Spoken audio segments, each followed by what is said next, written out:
For the longest of time, I have been trash-talking the White Lions of Thrace, thinking that they are a rather mediocre armor-piercing infantry, but after asking around on Discord for some high-elf advice, a few players have pointed out that the White Lions are now a very solid great weapon infantry of the High Elves, with their buffs to the martial prowess, lowering the activation threshold from 50% HP to 25%. This allows the White Lions to enjoy that melee buff a lot longer, combined with their missile resistance from the Lion's Pelt and their heavy armor. This makes the White Lions very useful in particular matchups. So this time we'll be fielding a full front line of them with the Pure Main Company, supporting the characters here with their Guardian with the physical resistance buff.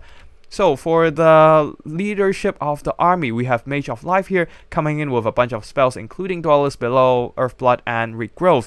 And leading the army, we have Imrik, not on a horse, not on a dragon, but on foot. Definitely a non-meta pick of Lord here, wielding his halberd.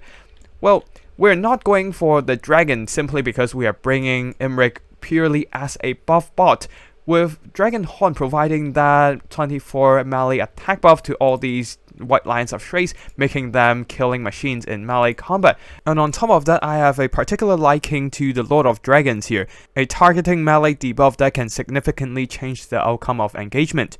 For the rest of the army, the second line of infantry archers flanked by Lothern Sea God, using their anti-large to protect the flanks against enemy cavalry engagements, and then there are some dragon princes, very heavily armored, and on top of that physical and fire resistance. A total of 60% resistance against flaming physical missiles, able to greatly mitigate damage from the Cathay artillery, which are the Grand Cannons here. 3 of them, but unfortunately not a lot of good targets for them to shoot at. Imrik has fire resistance and the Dragon Princes have 60% of resistance against their missiles. And then the infantry, not exactly great target for them, especially White Lions with 30% missile resistance. The rest of the Cathay army, a front line of long spears mixed in with Jade Warriors, then right behind them the missile infantry that provides the harmony buffs, Jade Warriors with crossbows. Then further back we have the Cathay mobility here, Jade Lances, Peasant Horses. They'll be protecting the Cathay backline against the High Elf cavalry and monsters. Leading the army, we have a Shugengan Lord on a dragon horse, the Longma, bringing in some Lord of Ying spells, Ancestral Warriors, and the Storm of Shadows. That's it for the army builds, and now let's get the battle started.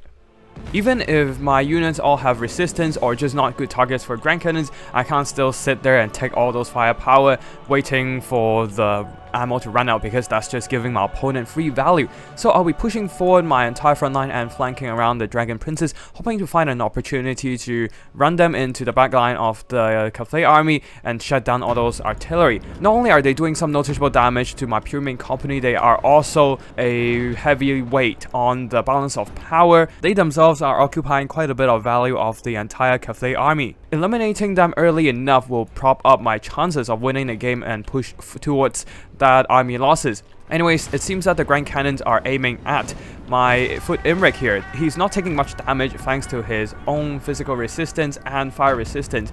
A total of 55% of flaming physical resistance, and combined with his character missile resistance there, that's a total 70% resistance against all these Grand Cannons shots. So not a lot of damage to Imrik, but more of a collateral damage to the Pure Main Company, who is right behind him.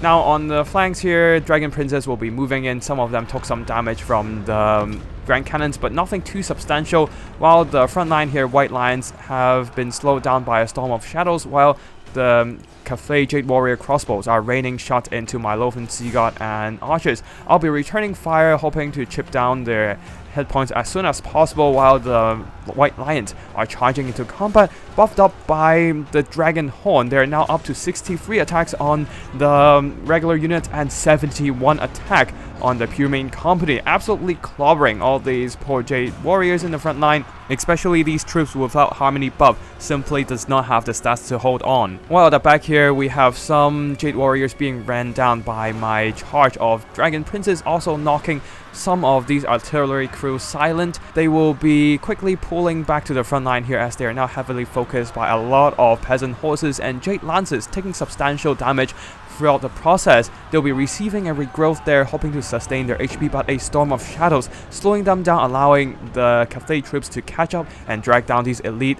high elf cavalry, but at this point, my white lines managed to break through some of these peasant long spears and push forward, screen away the pursuing cavalry, although their lack of mass being one of the lighter infantry. Despite being a heavy infantry, they're still lighter than regular, say, orcs or saurus.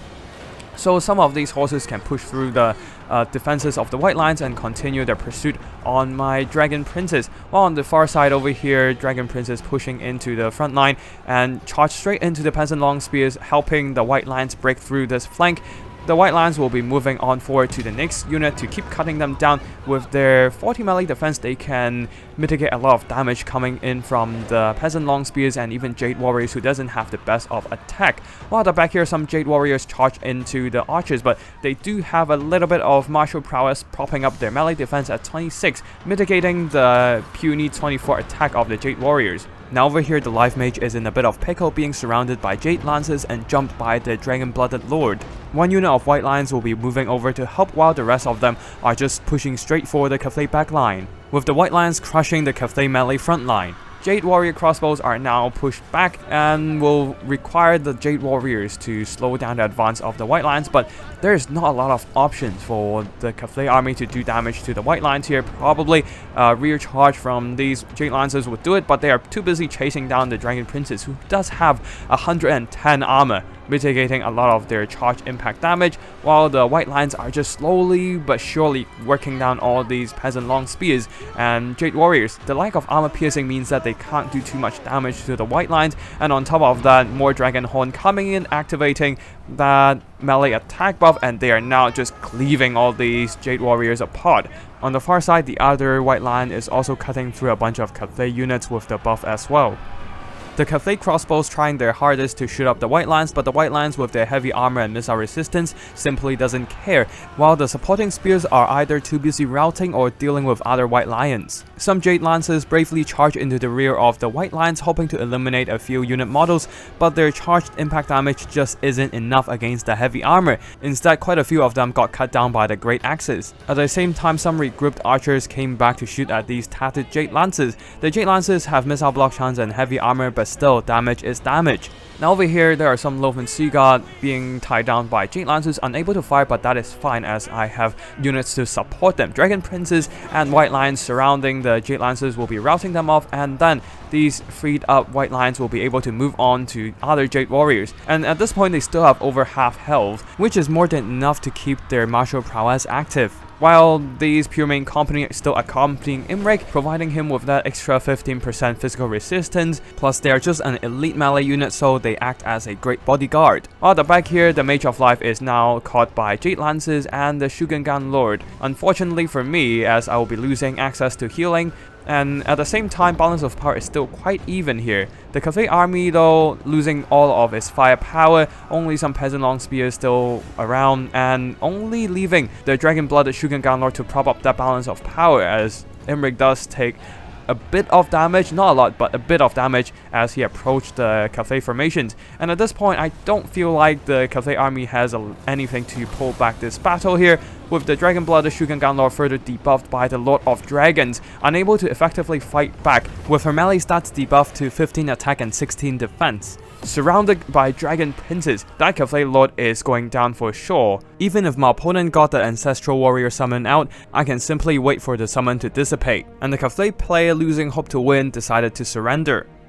Now for a bit of post-battle analysis, the MVP of the High Elves are definitely the White Lions of Thrace, earning back most of their value, all of them getting at least 100 kills, one of them even get over 200 kills, cutting down a lot of Cathay peasants and Jade warriors. The Pure Main Company also providing Imrik with that Guardian buff, stacking on top of his fire resistance and missile resistance, mitigating a lot of those Grand Cannon shots. And on top of that, their nice melee stats combined with their martial prowess counteracts the harmony buffs for the Cathay army, while they themselves having great armor piercing values to cut down the Cathay units makes them very good in this matchup. And don't forget about that missile resistance, mitigating further the Jade Warrior crossbow firepower and the Grand Cannons. As for the other units here, the Loven Sea God somehow getting over 130 peasant kills, while the other units, the archers and all that, got shut down quite hard by a combination of Jade Warrior crossbow fire and perhaps some of these Jade Lances charging into the back line. You can see that one of them getting some insane value, including surrounding my Mage of Life. But still, with all these pure main company White Lions doing all the work here, buffed up by Imrik, with the Lord of Dragons debuff to specific enemy target, for example the Jade Warriors, allowing the pure main company to maximize their damage, and of course that Dragon Hunt buffing the entire army with the 24 melee attack. I do have to say that Foot Imrik is an amazing support lord with his abilities.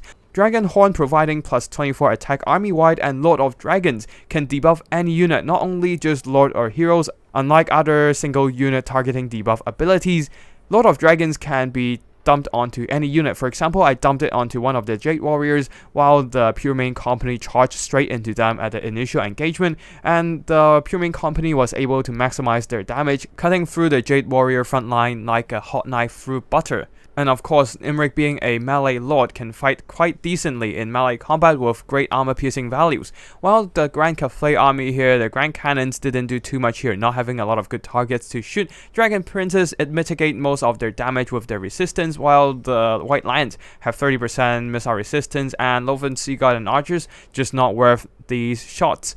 And the rest of the army here, Jade Lances, one of them did some amazing work against my Dragon Princes and my backline, but the rest of the army here, Jade Warrior crossbows theoretically would have traded great against my archers, but they were too threatened by the White Lions and Dragon Princes to do too much here, while the Jade Warriors and the Peasant Long Spears simply do not have that armor piercing to deal with my armored front line. Peasant Horses, though, managed to chase down the Dragon Princess with the help of the Jade Lances, so did some nice damage as well. And the Dragon Blooded Shugengan Lord not having much damaging abilities today, just dropping in the Storm of Shadows and perhaps one or two Ancestral Summon. And that's about it for the Cathay army. To be honest, this matchup is favored to the White Lions here due to their armor and armor piercing and great melee stats. But they can also be very reliable in other matchups. For example, one of the stronger factions right now, the Warriors of Chaos.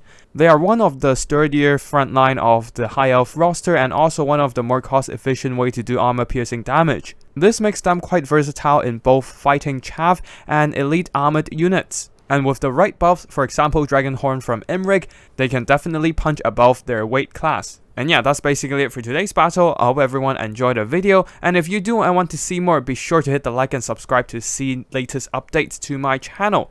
And if you have your own replays that you want to showcase, feel free to drop by my Discord or send me an email with the replay file attached. I'll be sure to check it out. And yeah, that's it for today. Thank you for watching, and I'll see you in the next one. Tactical Lich, signing out.